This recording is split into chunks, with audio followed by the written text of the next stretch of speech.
We're back, Suzanne. I know, we're bringing it home, the last big session, but I have to say, I was so inspired by the last session. That was awesome. What'd you think? No, I mean, they took this big issue, that everyone knows is a challenge, and they made it sound surmountable, right? And they kind of take away the excuses not to be part of this process, not because it's simple, but because it is necessary. So it was great. Yeah. It was very inspiring. I think that, and I also think it took away a lot of pressure to be perfect, right? Just knowing that here are these big companies and they had missteps and it was hard, but they overcame it. So, again, taking that pressure off yourself to do it right the first time. That's why the transparency, right, is so great. If you can get some people in the beginning that are transparent, willing to share the mistakes, we need that to get going. We can't all be so stressed out about mistakes if we want to solve something, especially something that's institutionally problematic. This is a way that lifts all ships, right? Absolutely. But I still like Karen's, you had me at data. It all comes back to the data. That's right. And the stories, right? So it's a mixture of the quantitative and the qualitative. It's good. It's the data and the people, right? That's what we're in this for. So, okay, well, should we head into the last session then? I look forward to it. Okay, so we are now, having spent a lot of time hearing from the companies and the founding pledge members about what this means to them. There's a whole ecosystem outside of just the companies. And you are going to hear from many of those folks today and what they see as challenges that need to be addressed and how they're addressing them. I want to welcome back Colleen Sheen, professor of law at Santa Clara. You saw her earlier this week, and she's going to take us through this panel. So take it away. Thank you so much, Suzanne. Thank you so much. It's great to be here. As Suzanne mentioned, I'm a professor at Santa Clara Law School, working with Laura Norris and others at the High Tech Law Institute. We're proud co-sponsors of today's event. I'm so thankful to Suzanne and Charu and Jeremiah, Alan, Bo, everybody who's been involved in organizing this wonderful event, which I think will be game-changing and have a long impact. I'm also a part-time senior counselor with the Department of Commerce, but speaking today in my personal capacity. So I'm thrilled to be speaking in and moderating this group of change makers in diversity and inclusion and inventing. We've heard a lot about the business case for diversity in inventing and the importance of reaching new markets and understanding the customer and really being able to diversify who is actually being engaged with innovation. But the people on this panel, I admire all of them because they've also taken on these issues as public servants and as people who work as volunteers and as public advocates. Because the topic of today is not only a matter of business importance, but moral and national economic importance. The president has talked about ensuring that the United States taps into the ingenuity of all Americans as a national economic priority.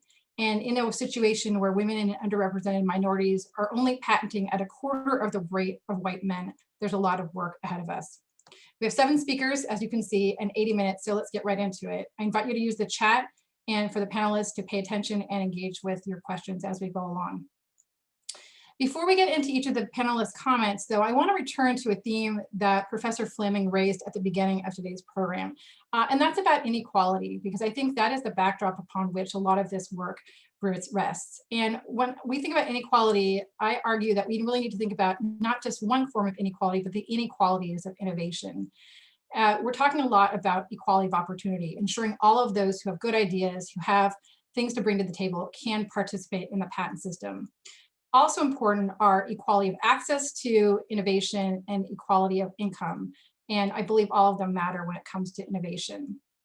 What I want to talk about in my opening remarks here is about the topic of invention capital, this idea of what it takes to actually be able to participate in innovation and invention. And we talk about it and I think are really concerned about it as a group because it spurs social mobility, it spurs the growth of those who are entrants. We know that entrants create more jobs, they have disproportionate impacts when they patent. And so we really want to focus on trying to ensure that the opportunities are wide open. And I have a couple ideas around how we can focus on these inequalities of innovation, but I really just want to talk about one idea here of invention capital, because I think it will draw on a number of the contributions of the different speakers. So what is invention capital? We often know what human capital is and financial capital, and we think about, well, what does it take to actually file for a patent? You need to have skills, you need to have ideas, you need to have some sort of financial backing. But one thing that I think is also super important, and which isn't emphasized enough, is the social capital. Who you can call upon to support you in inventing, and also entrepreneurship and innovation more generally. What role models do you have? What people can you talk to that can help you get that patent? Those are this sort of soft network that really ends up being very important in patenting. And so again, not only what you know, but also who you know ends up being very important. And I think that there are a lot of different types of invention capital examples, and there are a lot of different ways that we can move the needle there, right? So right now we're talking a lot about the pledge companies, the actions within the companies themselves, and trying to harvest and work with existing inventors. How do inventors even just get to the door of being in a company or being in an environment where they're aware of patenting and even have people that want to engage with them? We have to talk about the human capital factors, a feeling of belonging in the innovation system and seeing that you are part of that, not feeling that you are being excluded or that there are feelings of hostility.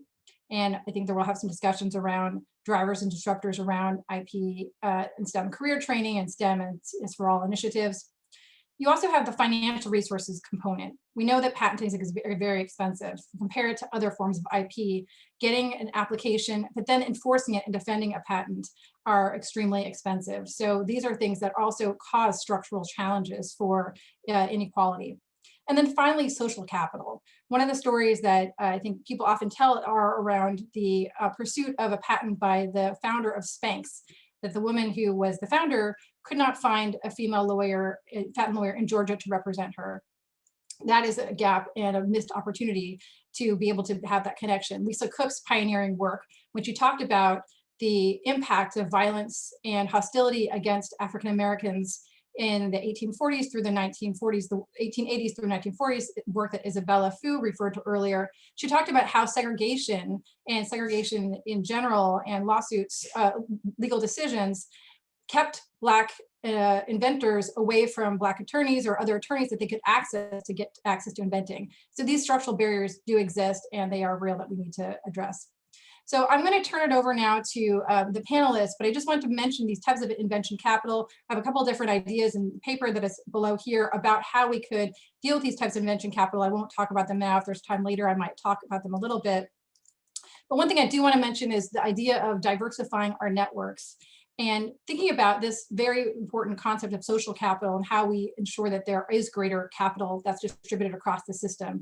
And one thing I think that's great about the work of the US IP Alliance and this conference in particular is the number of different entities and different types of entities that are present and here at the table that are engaged and want to be part of the change.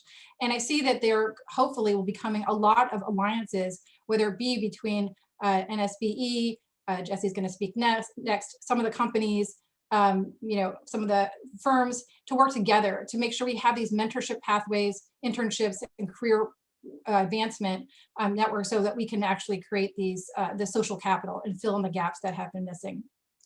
The last thing I want to do is replug this idea of what Suzanne mentioned before and Bo as well around the fact that we're sort of getting started here with coming up with ideas to pilot and ways to implement them and solidify that implementation through Diversity Pledge.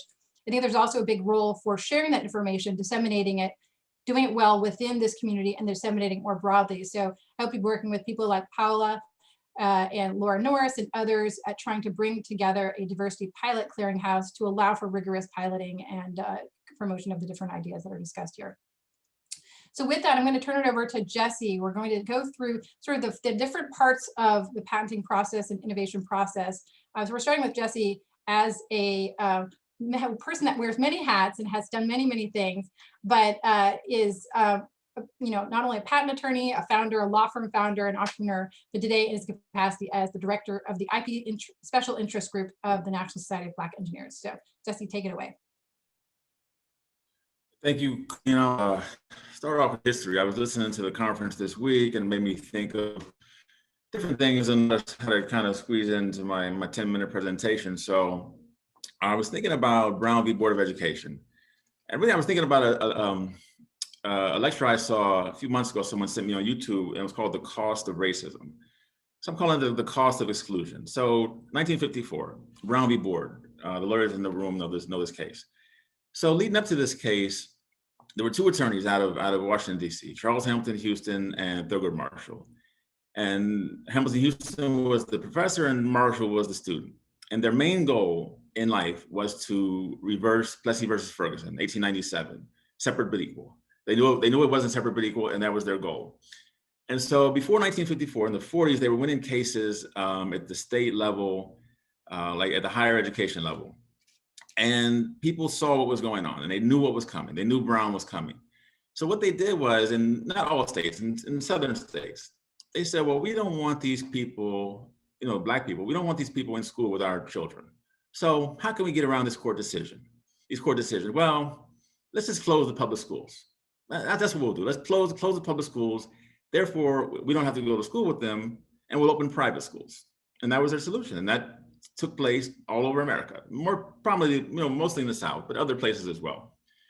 So you exclude some and you exclude others. So if you're excluding Black students, who else are you excluding? You're excluding poor whites, because Blacks and poor whites are kind of in the same economic boat. And that also happened in voting. When you excluded Blacks, you also excluded poor whites. So American history is very classist and racist and sexist, all three. We get all three here in America. So we're excluding the Blacks and the poor whites from public school, so they're out. And then what about the women? So the women get into the private schools, but then we're gonna tell women that their place is in the home. That's what Anne McDonald talks about in Feminine Ingenuity. She gives a nice history of U.S. history from the woman inventor perspective. It's a fascinating read. So fast forward, 2018, Lost Einstein, the paper that many of us know about in the IP education space, and they kind of summarized it, and they said, who gets patents in America? They said the affluent and the people who are exposed to invention and ideas. And we'll see how that plays out. So we know who gets out. So who gets in? So we'll go to the next slide. So this is my data. I do a lot of data. I love data. I'm a math guy, electrical engineering major. I love data and I love charts and so on. So this is my own data. So these are the top US companies. These are the top countries in the world that get US patents, not just US companies. So there's about 18 or 20 patents on here, companies on here, about half US and half from other countries. And so we look at the US companies, so we know these guys, we know these inventors. So is the formula true? Is it the affluent and the exposed? So Amazon, Bezos, I don't know if he was affluent before, he's certainly affluent now. Apple, US company, we know Steve Jobs and Wozniak. They weren't, I wouldn't call them affluent per se, they were exposed to invention and computer groups. AT&T and who else? AT&T and Ford and GE are on this list, and there's old companies who have done a lot of innovation. So when you join those companies, you're going to innovate. Who else are the U.S. companies on here? Google. Google started out of Stanford University, so they had the exposure. Facebook had Zuckerberg. He was at Harvard, so that's kind of the affluence. Gates, I think who's on here. Also Intel. Intel comes out of Fairchild, comes out of Bell Labs, invented the transistor. Maybe not a lot of affluence, but certainly exposure. Silicon Valley, HP kind of stuff. So there's the affluence and the exposure that we know about. And then also on the list is Microsoft, Bill Gates. I read something where I think I read in the Innovators that Bill Gates, his parents or like the community group funded money to pay for access for his high school computer group to get access to this top secret computer. So that's affluence and access if there ever was one. Not that he isn't a good programmer, he is, but he had that access, and that's the exposure that's what's missing. So I think the Lost Einstein's paper pretty much nailed it. Next slide. So where does that lead us as a country? And so for the last 15, 16 years, this is a chart showing all the US patents per year. 2021 is still in progress. How many of those patents went to US companies and how many of those patents went to the rest of the world? And so this is my data. The USPTO has it at 2007 when it switched, when the foreign countries overtook the US companies in terms of the amount of US patents obtained. I did a search on US assinees, and I think it goes back to 2006 and maybe earlier, but the data doesn't show, before 2006, in 2005, they don't show the assignee by country, they just show it by state. So scientists can help research, because this is interesting to me when the US started to lose in the patent race for US patents to foreign companies. And so the question is, the cost of exclusion. If we would have had more inventors in this time, would these numbers be the same? And on the previous slide, there's no knock against those previous companies, the Samsungs and the LG and Taiwan Semiconductor and all those companies. For all the patent attorneys in this room, very likely have done work for those companies. When I joined the PTO, Valencia Martin Wallace, who's on this call, we were in the same group, which is quite a coincidence. We were in semiconductors. And so, I don't know, 70% of the patents were filed by Japanese companies. So they kept us afloat, the patent office afloat, and the whole economy afloat. But is this where we would be if we had the inclusion? Next slide. So where I end up in this for me personally is with NSBE, the National Society of Black Engineers. So for me, being a patent attorney, and I was a patent examiner for 9 years, and I've been a patent attorney for about 14 years. And so a lot of the patent practice is what I call passive. If you're just reading patent applications, if you're doing you're doing patent examination, you're not drafting a patent application. So about 6 or 7 years ago, I worked for a firm, and I drafted maybe about 90 applications from scratch. And after I got to about 30 of them, I realized like, oh, this is it. This is where the power is. This is actually, you can't fake it. If you're drafting a patent application, you can't fake it. And at the time, and I started feeling more and more like an engineer as I was doing that, because when you're doing patent prosecution, you're just you're not doing a lot of analysis. But when you're drafting patent applications, when you're talking to the inventors, it's like, oh, okay, I'm an engineer again. And so feeling like an engineer again, I went back to my NSBE group, who's been around since undergrad. I knew about since undergrad, and in the DC area, they were doing a lot of outreach, a lot of good events for professionals and for different people. And I went back and I joined them, and I was networking with them, and I told people what I did for a living as a patent attorney. And some of the members said, well, what's a patent? And I was like, wait a second here, wait. I mean, I've been in patent for 20 years, but I thought back about it. I said, well, I only had one professor in undergrad who ever mentioned patents to me. That was my senior design professor. And so around the same time, I was like, well, maybe I can get in here. I had done some college fairs and some speaking. Maybe I can get into this education space. And around the same time, I went to this conference in New York, the Center for IP Understanding, Bruce Berman, and Director Iancu was there, and a lot of great people were there. And they were wrestling with the same problem. Why don't more Americans know about intellectual property? And they had the answer, because it's not taught in college. And so I jumped in with both feet. I formed a nonprofit called Endless IP, ENDLESS IP. And I was like, I'm going to teach it. But that was also affiliated with NSBE. And so I was like, well, I can do my own nonprofit, or I can work with this NSBE group who's already established, who already has great networks and great connection with these BCA companies, what we call our board of corporate affiliates, basically all Facebook and Microsoft and everybody. Try to work within NSBE to try to teach intellectual property within this group. And that's what I've been doing for like the past 3 or 4 years. And it's going great. And with our new program, we're calling NSBE Invents. And it's a multifaceted program. We're going to be doing a lot of different things. But we want to partner with everyone out there who sees this, these issues as important. And so there's a lot of different aspects to it, but we want to promote the Black inventors. I said on Tuesday, I jumped in on a call. And I've sent a few messages to people through the HOVA app. But if you have Black inventors at your company, we don't want to know all of them, just a couple of them. Just give us a couple that we can promote. We can promote your company. We can talk about your technology. We can do a lot of different things. And as we teach our students about IP, they're just going to be more IP savvy when they enter your company. They can walk through the door and say, what's going on with your IP strategy? And because, all the patent attorneys know on this call, sometimes when you work with inventors, their disclosures aren't always the best. They're not really writing their disclosures for us. They're writing them for their supervisor. So if we can, promote and give this exposure, this missing exposure to our inventors through NSBE, this is our goal, then we can create a more, just a stronger workforce here in America, and we'll see where it goes. So that's what we're doing. Love to partner with anybody on this call, and I look forward to further conversation. Thanks.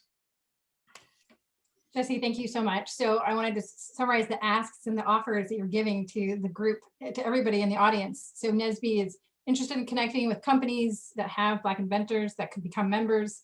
Are you also offering education to those who might be working in schools or with curriculum? What's NSBE's, invents? How does that scale in terms of extension out to law schools or high schools, other education resource? So I put on here that NSBE has a large network of PCI undergrad and professional members. So PCI for us means pre-college initiative. And so NSBE is great. So I know for a fact, I don't even know the engineers who work at your companies. I know for a fact that the Black engineers who work at all the companies in America, 95% of them know about NSBE already. probably were a member already in high school or college.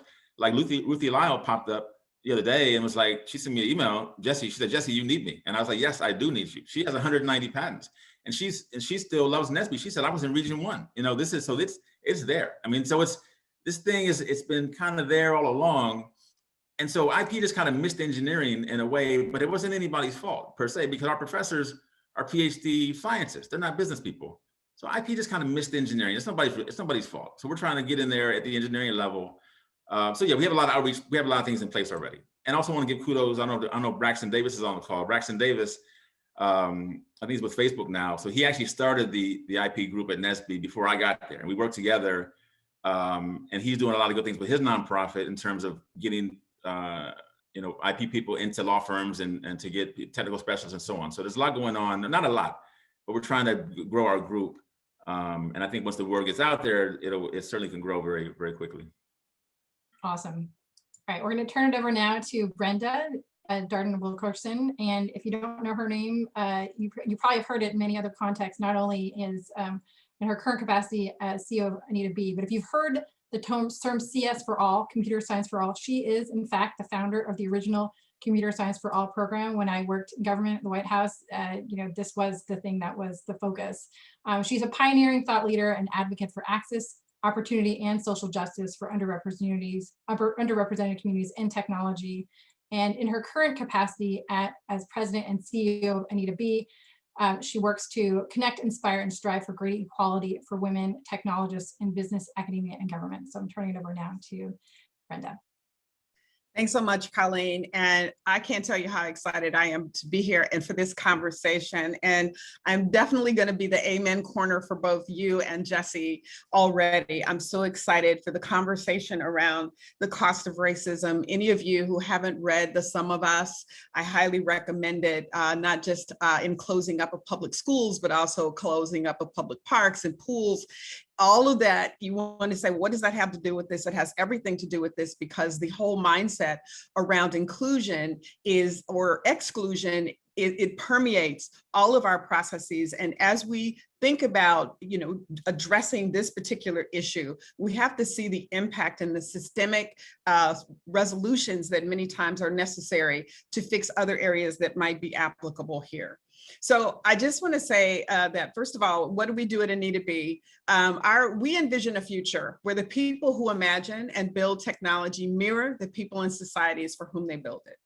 We're a social enterprise that supports women in technical fields, as well as the organizations that employ them, the academic institutions that train them, and the institutions supportive of entrepreneurship and product creation. That's why this topic is so important for today.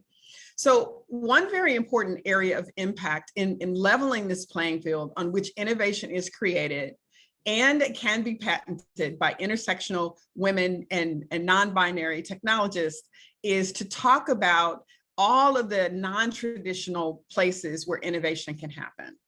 We believe the conversation around what it takes to seek and receive patents for our community is very important, and that's why I'm so glad to be in this conversation. We believe, just as Jesse says, as I said, I'm going to be the amen corner for everything that's going on here. It starts in education as early as middle school. Students need to know that the things that are in their minds are not just nuisances to what a teacher is talking about that's outside of the realm of what's going on in class, but they're the very seeds of innovation, and our systems need to be created so that those seeds are nurtured and encouraged all along the way. But after middle school, it should continue all the way into the workplaces where many of our technologists will start and build their careers. As Colleen mentioned, I was an entrepreneur at Chicago Public Schools. I created within a system. I didn't leave the system, though that's an amazing way to go out and create. I created within the system. And that is a concept called entrepreneurship. We believe that it is important to understand this, both from the perspective of prospective inventors, but also as well as the companies that will benefit from creating a culture and a set of policies and practices that foster it. I think Jesse already pointed out all of the companies in which patents are created. That means invention is going on there. And many times it's not just in the focus of the company, but it's with a particular entrepreneur who comes up with an idea that just totally seems to be out of left field and then ends up being right on point. For anyone listening who may not be clear on what entrepreneurship is, please allow me to offer a definition. Entrepreneurship is the act of being an entrepreneur within an established company. It's creating a new business, venture, or product within an existing organization, supported by that organization's resources, may be totally outside of what the organization was thinking it needed to be working on in the first place. That was the case in my situation. The benefit to the organization should be obvious in that often the new business or product will become a new section, department, or even a spinoff. These are the types of things that we share with our incredibly large community that I'm going to talk about a little more later. We believe that supporting entrepreneurs creates value, not just for the entrepreneur, but for the company. As a support organization to hundreds of thousands of technologists, some of whom either already have an idea or a product worthy of a patent, and equally as important for those who could or should be in that number. We want to add strength to every avenue for the successful launch of great ideas that can lead to patents and trademarks. As such, we know that the mythos of the stereotypic inventor, which Jesse has already talked about, is someone who can be that person who spends all of his pronoun used intentionally, days in a garage or a basement or a lab, focused on his idea outside of maybe a conventional job or workplace. I actually Googled, as I was thinking about this whole process, I Googled inventor. And I scrolled through pages and pages and pages of the images of an inventor. And guess what? They were all male and they were all pale. It took me to get down to page 10 or so before I saw a picture of Glenn Castillo, who is a Filipino inventor, and Louis Latimer, a noted Black inventor. So therefore, the traditional inventors, the money is thought to be magical and plentiful, perhaps from a rich parent or some other benefactor who believes that these are the types of people worthy of support for new ideas. Now, while we know that this is the reality for some, we know that this is likely not the safest route to success, possibly for many, nor even the desire for some, especially in our community, whose pronouns are she, her, hers, they, them, or who may not be considered pale. We also know that the most marginalized communities, women of all intersections, people of color, differently able people, are least likely to be able to go to the garage or daddy's money or be deemed worthy of dollars of support. The important fact is that these communities are critical creators, and that's what I want to share today. And they can be, in that their experiences and the background that they offer, it offers missing perspectives to creating products that solve some of humanity's biggest problems.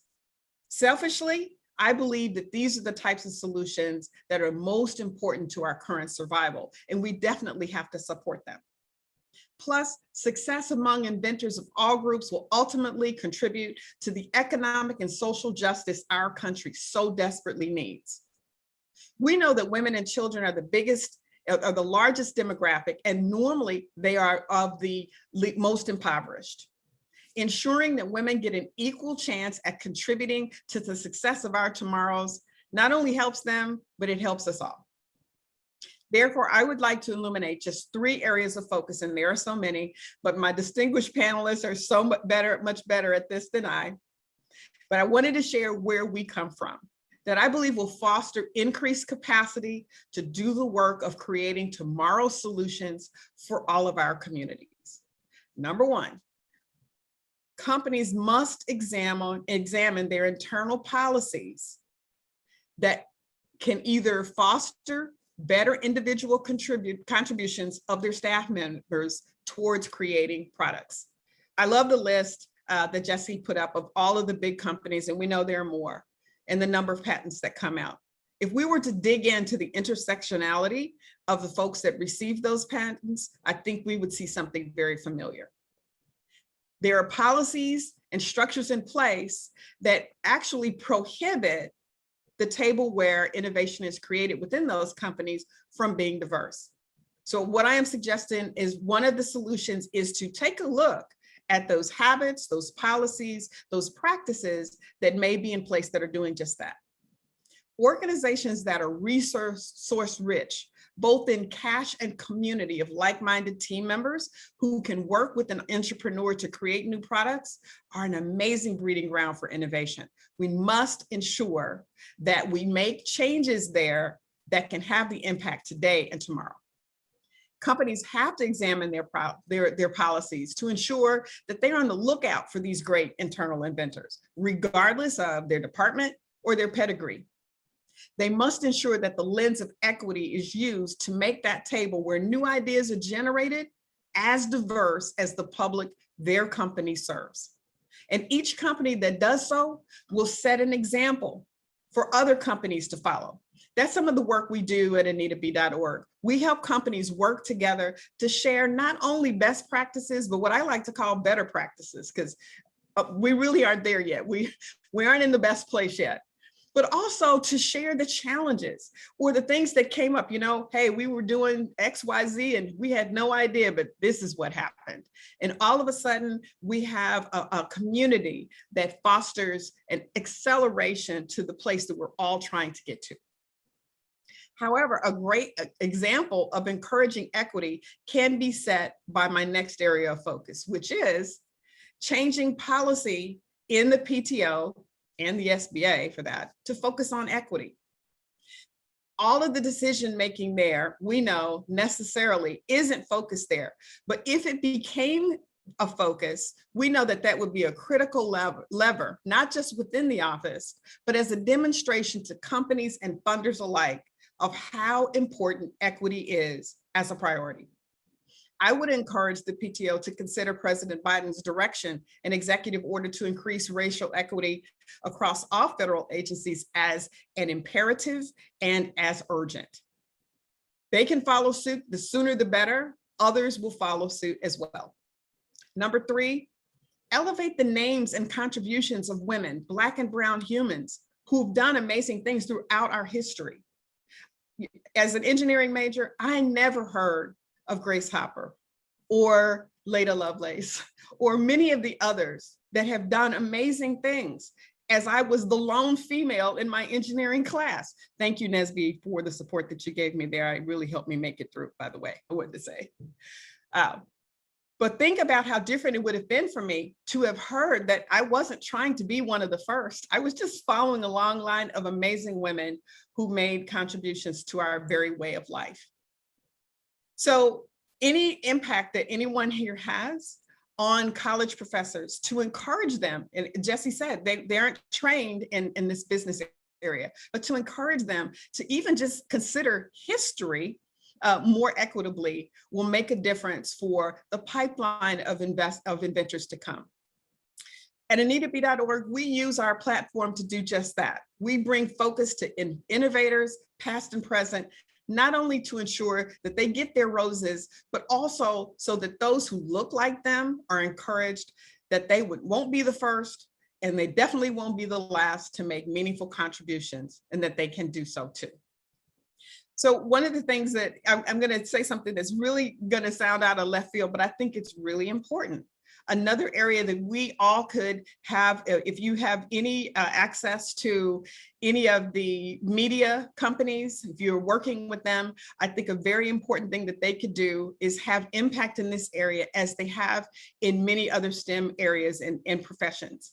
I remember back in, and I'm going to tell my age, back in the 70s when television began to cover more women as lawyers. We saw the uptick in the number of women lawyers, such that that is a profession that has many more women than it did in the past. The same thing with doctors. TV shows, movies that showed it to be very common to have women doctors, we know helped to make a woman doctor. If you think doctor, a picture of a woman's face can actually come up. The images that our society uses to classify who can are very critical. So I would say to Netflix and Disney and all of those others out there, create some sitcoms, create some movies that show important contributions of women as inventors, as creators, so that those agencies and those people that are inside that create the pathway to make the sources rich for women and people of color and differently able people have examples that make it true. We know, unfortunately, that is a reality that we all deal with. I'd like to just conclude with, I feel privileged to have been part of this conversation, and I'm so excited for what we will take from today and go forth and make changes. Thank you.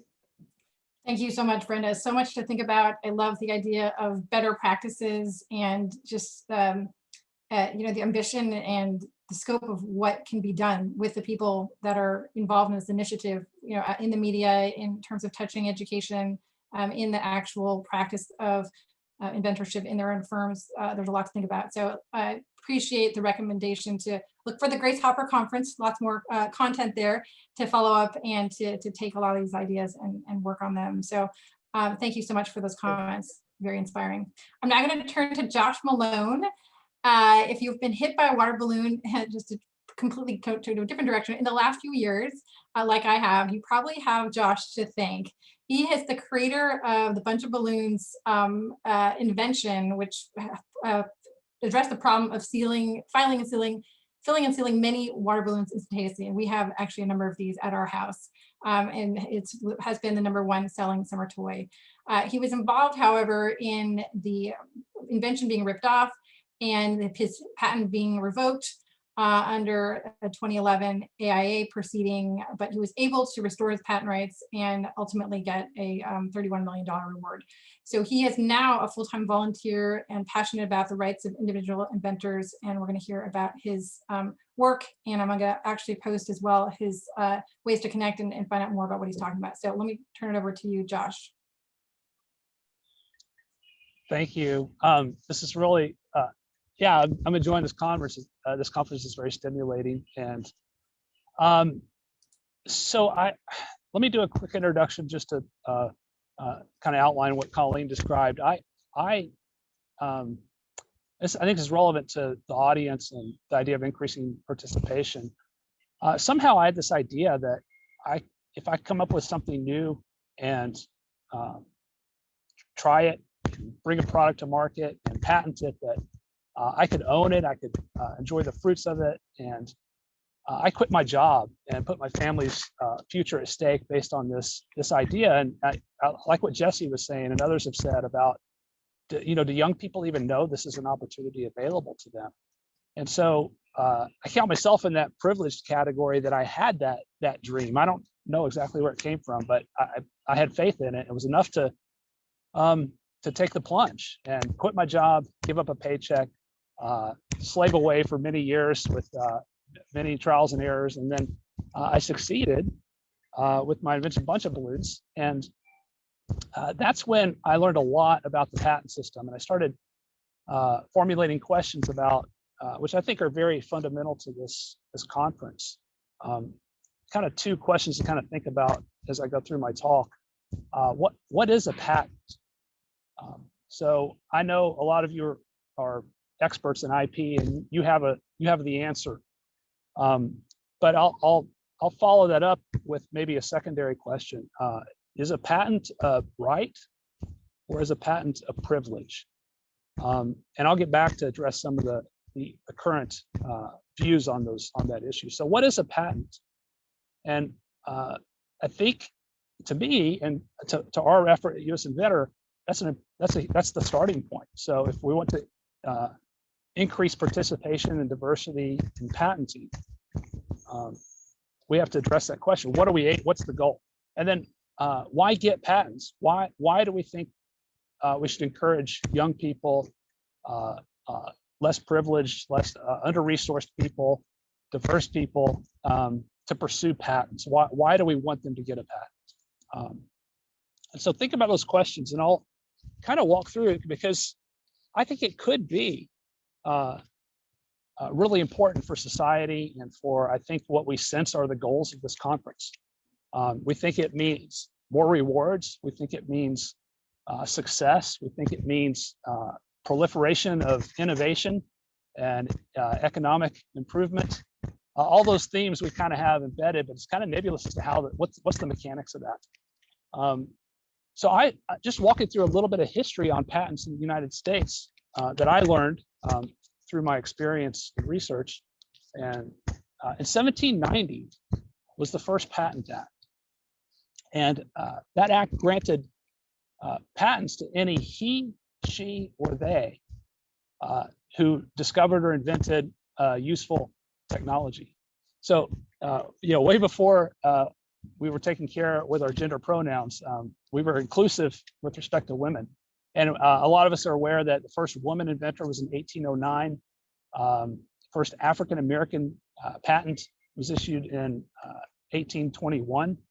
And so it's interesting that there's this idea that patents are foundational to opportunity and participation.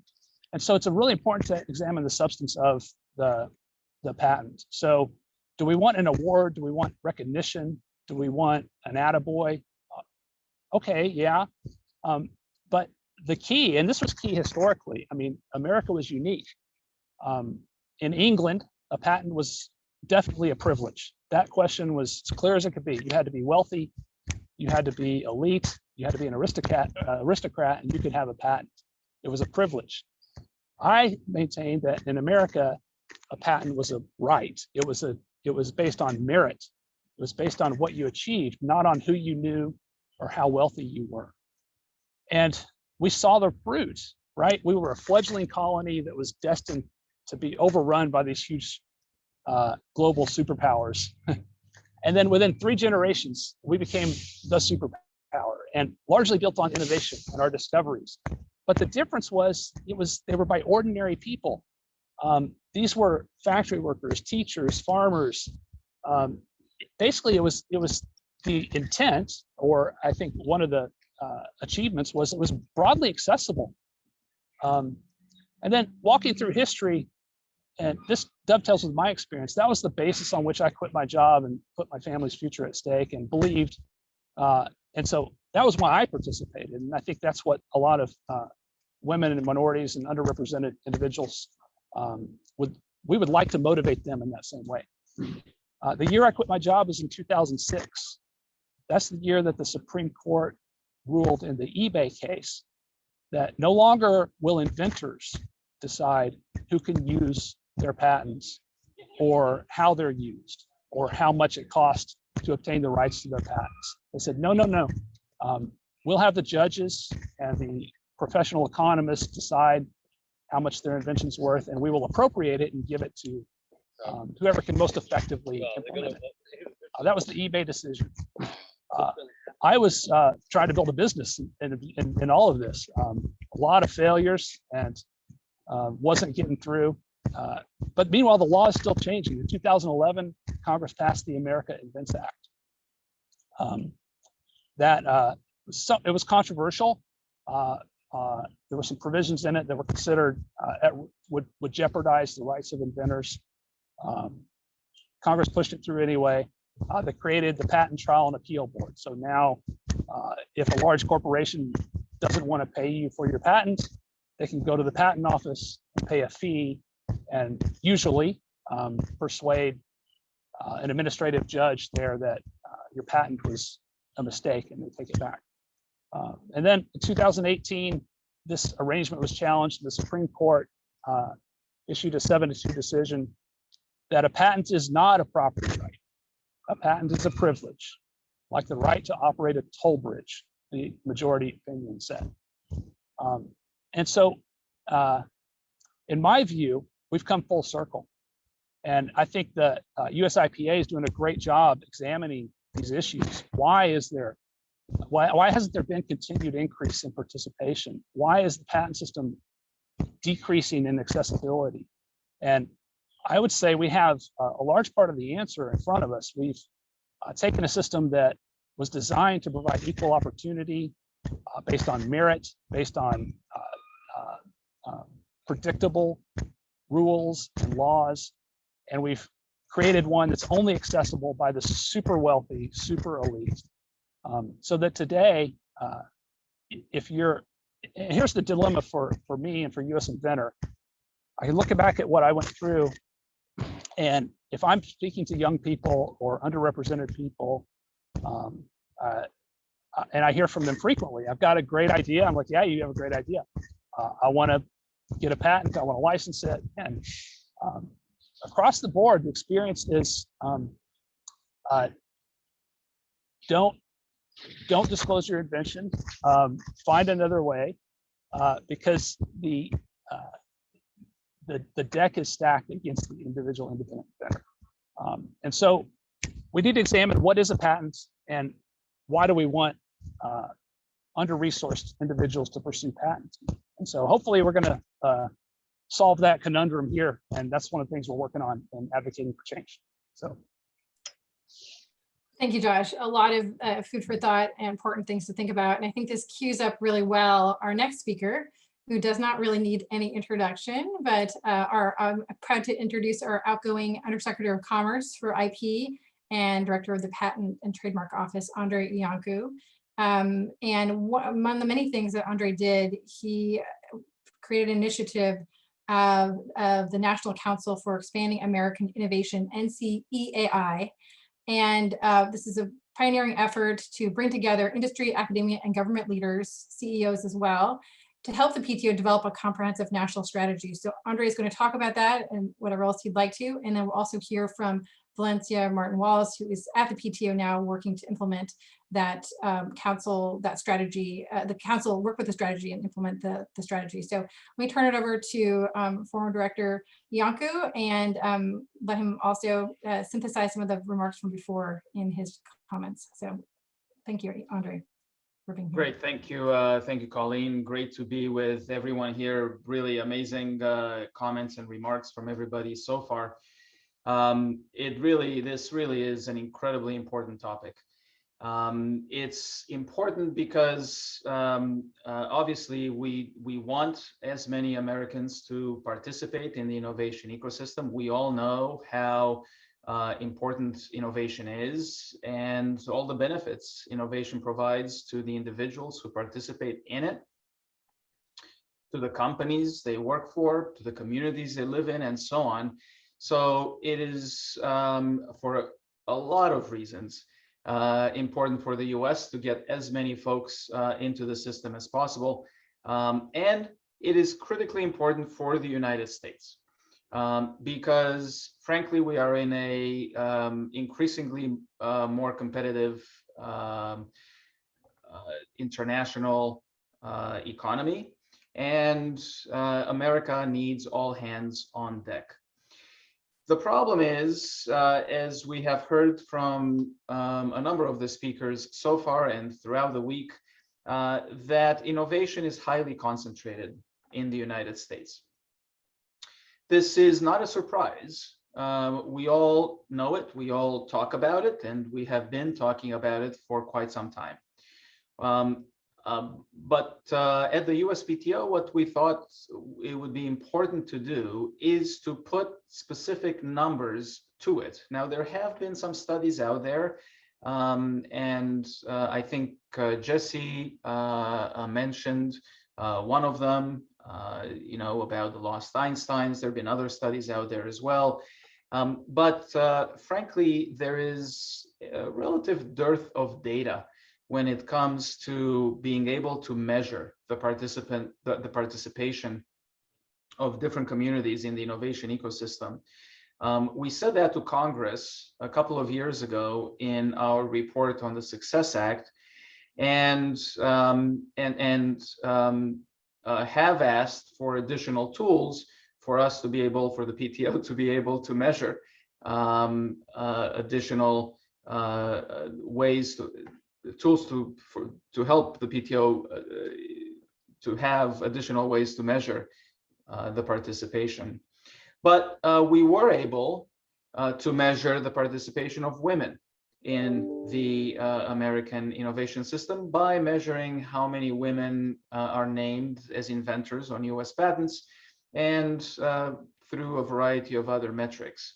So we published 2 reports. One was in 2019 that looked at data through the end of 2016, and we published another report at the beginning of 2020 that looked at all the data, updated the data through the end of 2019. Again, what we found was not surprising, but it was really good to have numbers, concrete numbers behind it. And to summarize a lengthy report, the report is available on the USPTO website, by the way. It's called Progress and Potential.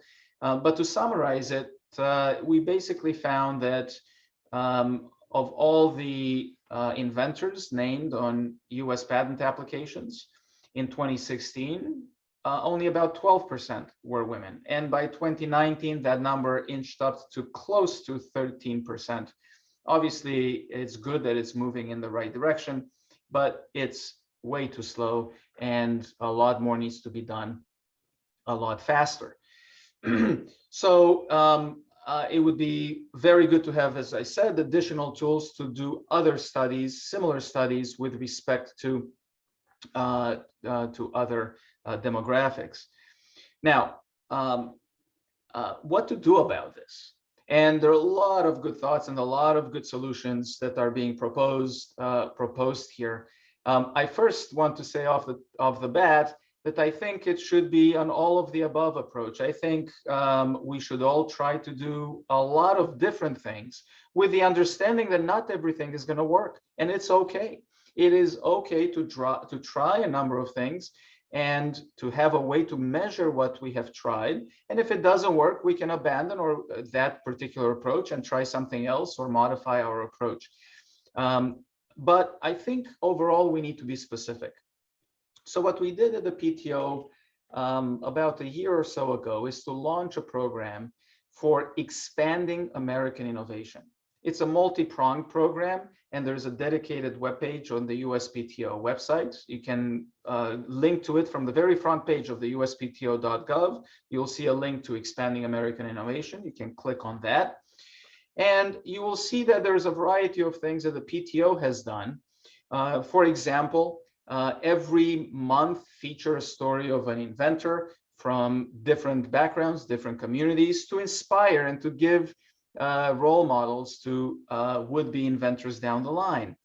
Another thing would be that's on that page is to demystify the patenting process and to simplify and to make it more accessible. And look, that is really important, and much more needs to be done in that regard. But most importantly, and Colleen mentioned it at the top of the segment, is that we created a national council.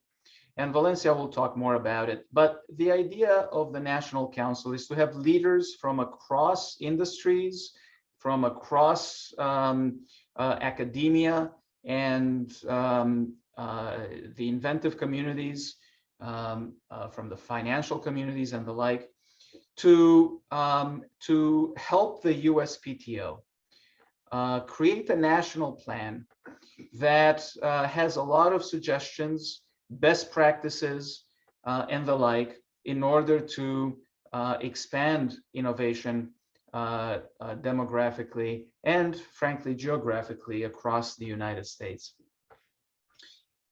The key in our view was, and Valencia again will talk in more detail about how to implement that. The key, though, is to be specific. Be specific in the recommendations, first of all, about the problems that we have, and the problems are going to be different at different stages of a potential inventor's life. For example, there are educational problems when the kids are small. There are educational problems that permeate up through high school and the collegiate levels. You know, and then there are different problems that arise in employment and in promotion and retention of good employees and the like. And of course, there are different problems yet when it comes to the preparation and filing of patent applications. So be specific about the problems that are encountered at every stage of a potential inventor's career, and then be specific about the proposed solutions to those problems. Okay, and again, as I said, maintain an open mind that in case we might need to change those recommendations. And finally, be specific about ways to measure progress when it comes to these various points in a potential inventor's career. So let me just stop here and turn it over to Valencia, but let me leave you with this thought. The fact is that I believe that expanding participation, and I said this when I was at the PTO, and I continue to believe it now, that expanding participation in the innovation ecosystem is one of America's best, most tangible, and most immediate opportunities for enhancing economic growth and improving the standard of living and equality for every American across the economic spectrum of the nation. And it is incumbent on all of us to work at doing so.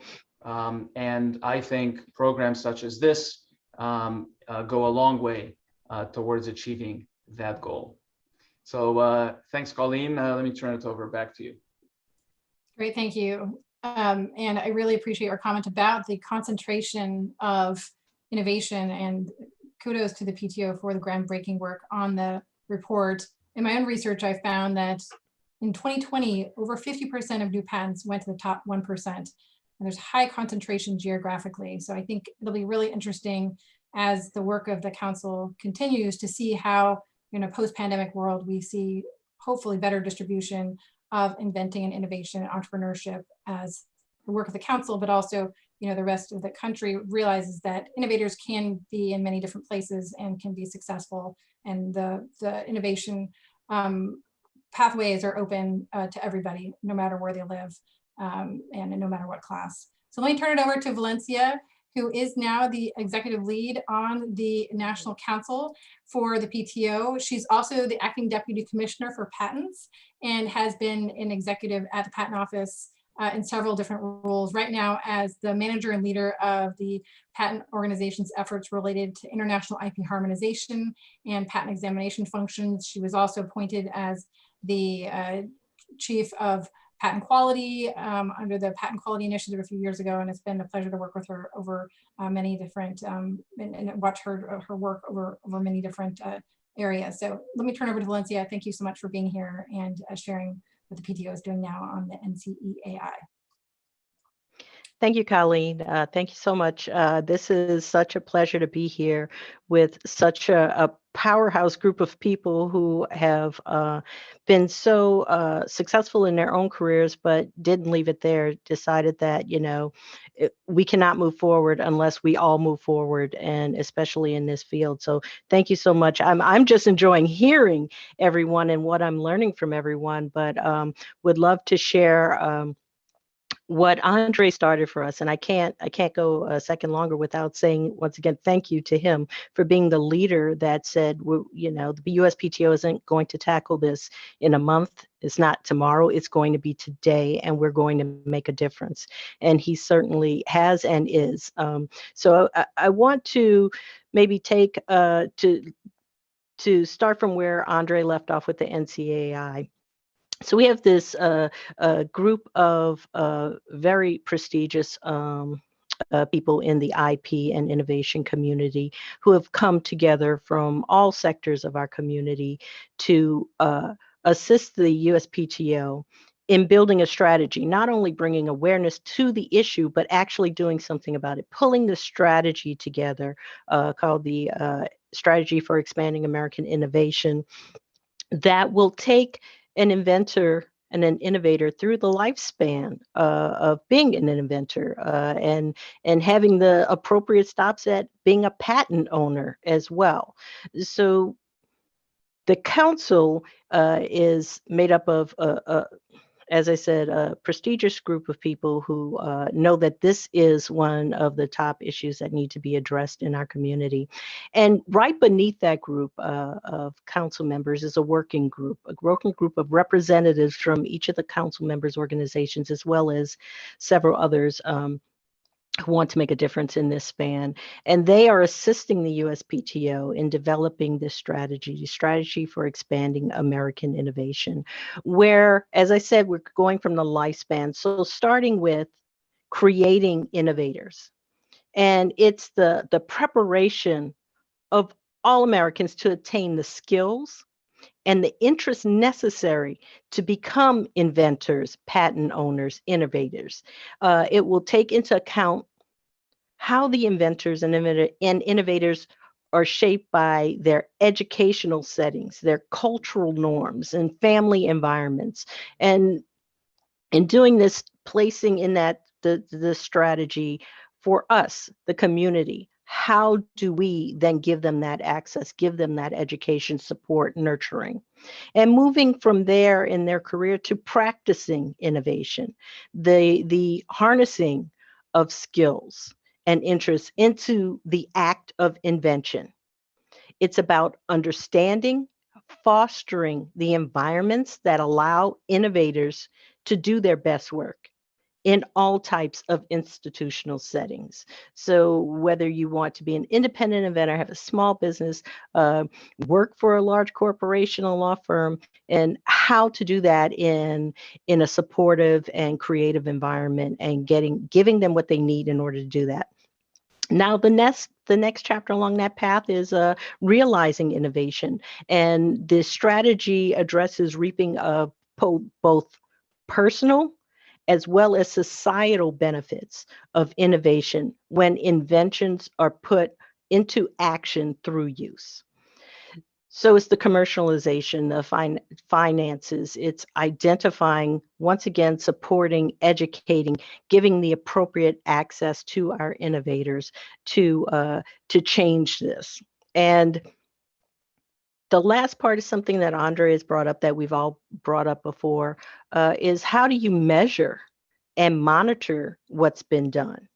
And that should run along a parallel along this entire framework that I've discussed here of how do we not only identify in each of our different sectors, each of our organizations individually, where are the gaps, where are we now in addressing having a more inclusive IP and innovation community, but as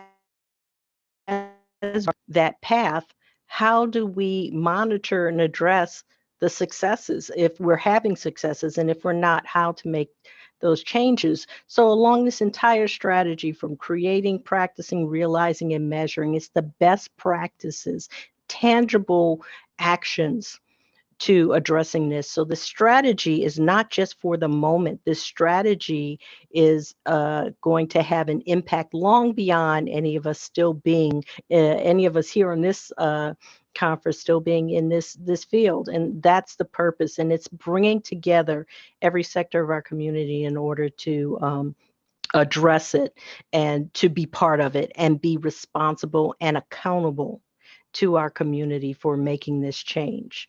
So just to speak a little bit more of where we are actively working on the strategy right now and finalizing it with the hopes of this year we will be publishing it, as well as going on a promotional campaign across the nation, because building this strategy is fantastic. It's a lot of work. It's been a lot of dedication across our community.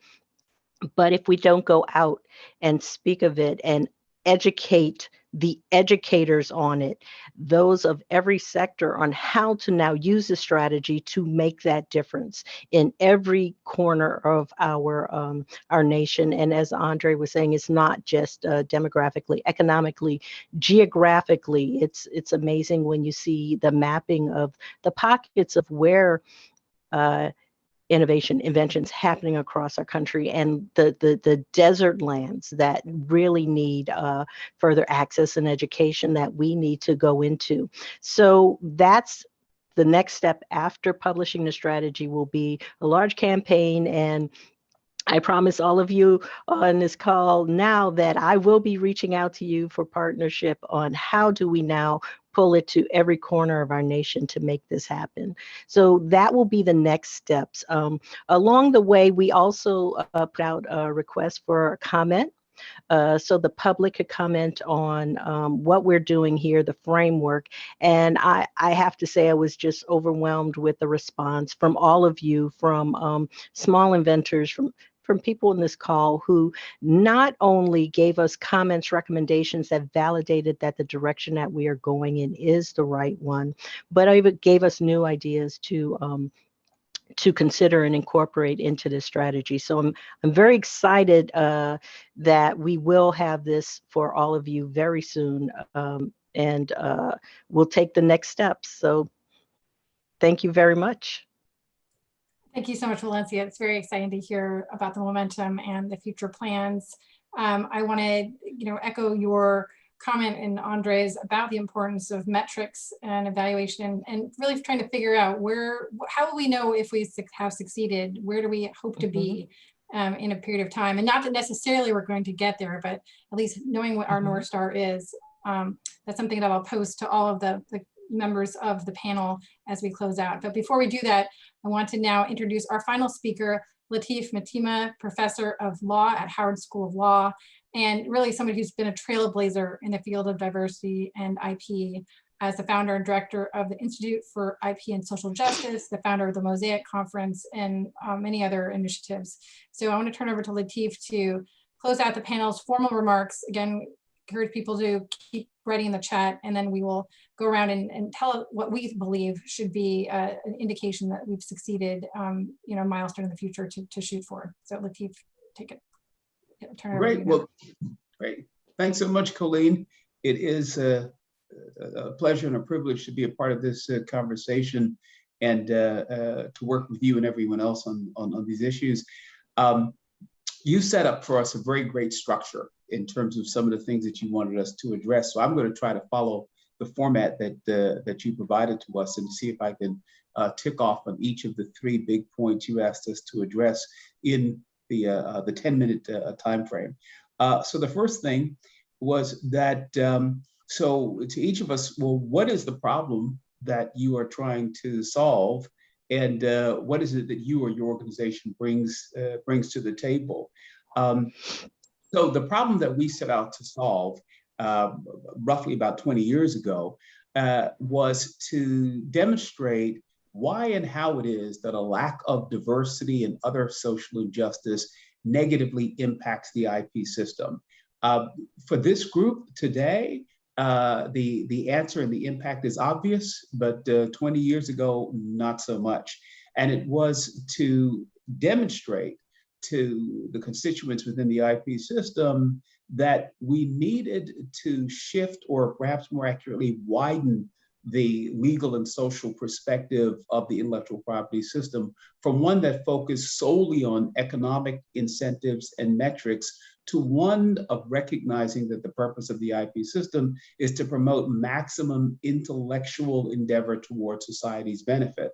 And when you approach what is the role of IP in our total political economy from that perspective, well, the need for diversity, the need for social equity, the need for everyone to participate becomes obvious. And as a result, a social justice perspective of the IP system includes inherent principles of socially equitable access, inclusion, and empowerment. Today, these principles, particularly for this group and why we're all here together over the last 4 days, this is now the watchword. But of course, 20 years ago, that wasn't so much the case. I was particularly pleased to see that at the beginning of the conference, we opened very strongly. As a matter of fact, some of you may not know that Ray Millian was a part of this conversation as we had it almost 20 years ago.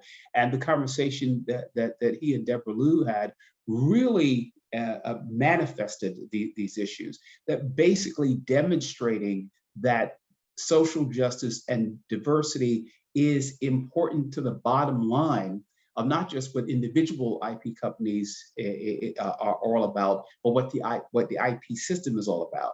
In other words, if you're trying to maximize human intellectual endeavor, both quantitatively and qualitatively, well, obviously everyone has to participate.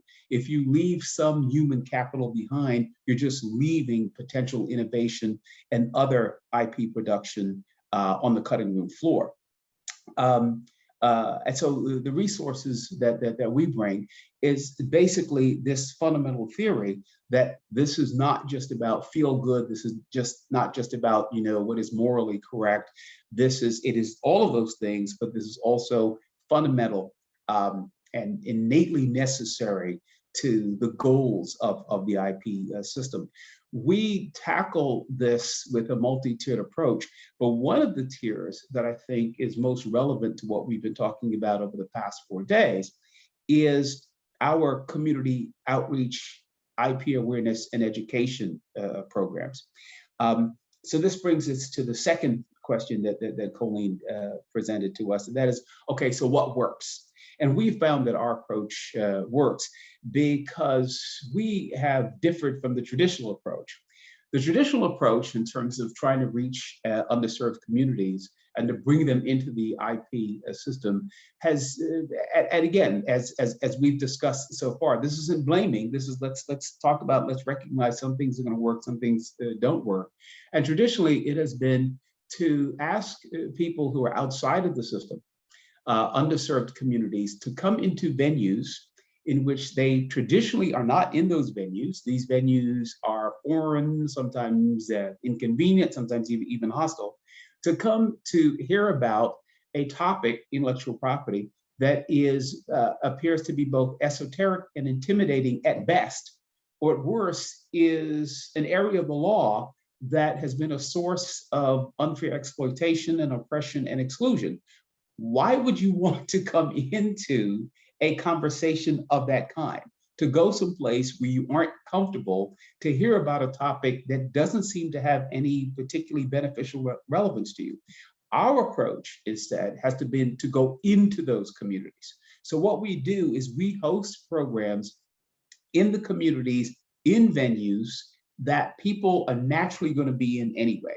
Be it community centers or places of entertainment, social gatherings, and we recruit IP experts who have connections to those communities or who come from those communities. And these are the people that we are collaborating with to have these conversations, to explain to the people in those communities, well, this is what IP is.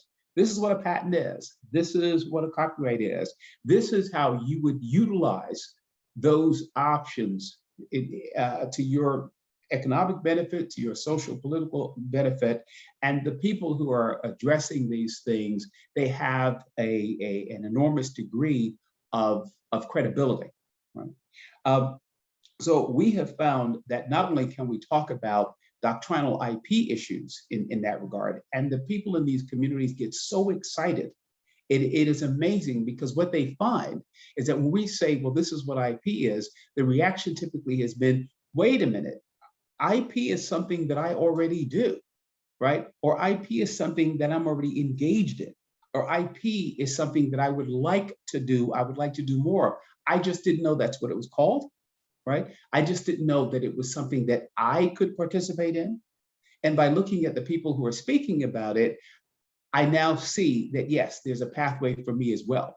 One of the other things that we do in those conversations is that we also move beyond talking about it in the abstract. We also talk about current controversies, current policy decisions and conversations, and how those things impact the people in those communities. So for example, many of the current discussions about the name, image, and likeness of student athletes, this is something that resonates and has great significance to many people in underserved communities. And when you explain to them that that is an intellectual property issue, and we're talking about the intellectual property of your sons and daughters, now it all begins to resonate. So that is an approach that I think has proven successful for us, and also to get people engaged in caring about these issues on a personal level, and also on a political level, and on a policy level. Finally, this takes me to the third question that Colleen presented to us, and that is, okay, so how will you know you have succeeded? Well, I've talked a little bit about, because we've seen the results of some of those programs. We've seen the people who then move into the IP system as a result. Some of those people then turn to connections that we make for them with pro bono IP attorneys. Some of those people then move into the system through local IP clinics at the law schools in the areas in which we do these programs. And we've done these programs all across the country. But what I want to talk about in terms of metrics in particular is prospective metrics. And by that, I mean to reshape what we are looking for in terms of concrete deliverables, right? And this to me is the most important next stage. I believe that from 20 years ago, when I first began to develop these theories and to push them out, we have, for example, a continuing legal education program that it focuses on intellectual property and social justice. And we just did the 18th annual one. And so we have been involved in educating IP practitioners, the judiciary, et cetera, et cetera. So it's wonderful to see where we are now today. Because from what I've seen in the last couple of years, I am absolutely convinced that today the private sector gets it. And this conference is complete evidence of that, right? That's why you're all here. And that's why you've all been participating and having had these wonderful conversations for the last 4 days. I also believe the government and the public sector gets it, right? The last few comments from Director Iancu and Valencia clearly evidences that. But here's the next stage in terms of identifying deliverables. What we have to do is we have to move away from the traditional playbook. Part of the traditional playbook has been that for corporate entities to reach out to the traditional players, traditional social activist organizations, civil rights organizations, to say, okay, we recognize that there's a problem that needs to be addressed. You need resources. We're going to provide you with the resources. And we're not going to be dictatorial. We're not going to be imperialistic. We're not going to tell you how to solve it. We understand that you know your community best. So we're just going to agree that certain things need to be done. We'll provide the resources. And then, periodically we'll check back and we'll see that you have attained the goals. That won't work in this area, because IP requires special expertise. It requires that the people who are shaping the initiatives, the people who are involved in educating underserved communities about what IP is, pulling people into the system, showing them that they can participate, that they can contribute, and they can succeed. It requires that those people themselves understand what IP is, have gone through the IP system themselves, and have met with success and achievement themselves insofar as the IP system is concerned. So the way the playbook needs to shift is that I'm not saying that we abandon the traditional organizations that have credibility with these communities. But what we have to do is that we have to begin to insist on the right type of collaboration. These organizations have to now be encouraged to collaborate with organizations like the National Society of Black Inventors, like AnitaB. Many of you out there in the audience have worked with our institute, the Institute for Intellectual Property and Social Justice. If we want to achieve specific success and concrete deliverables, we have to shift to those of us here now today in the corporate sector who are very sincere about directing appropriate resources to solve these issues, to sitting down with the traditional organizations, but right at ground zero, indicating and insisting that this traditional organization, this traditional civil rights organization, what we need you to do is we're going to bring in a NSBE into this conversation. We're going to bring in an AnitaB into this conversation.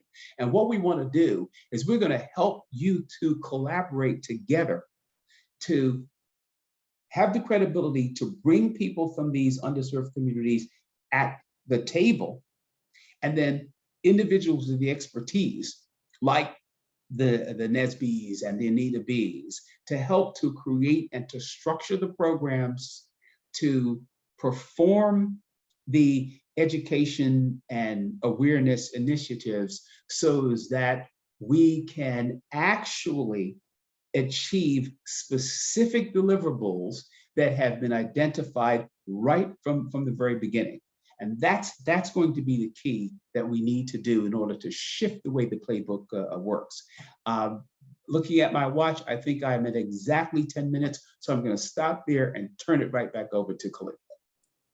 Great, thank you so much. I couldn't think of a better wrap up, Lateef, of the entire panel. And I want to thank all my panelists for providing your insights, your work, your continued leadership in all these areas. What I'm left with in terms of where we want to be, where we need to be, is radical integration, whether it be across the different sectors working together, but also, as Lateef just mentioned, thinking about the traditional civil rights, social justice organizations incorporating IP as part of what they're doing, seeing these IP issues as ones that are mainstream and part of the overall conversation about how we move our country forward, how we ensure there's inclusiveness in our economy and the growth that we will be experiencing, and ensure that the opportunities to participate in innovation are equal and are truly available to all. So with that, I'll end and turn it back to Suzanne. I believe there's now going to be the final presentation, but thank you so much to my co-panelists for just your leadership and continue to work. And we'll circulate the slides with all those links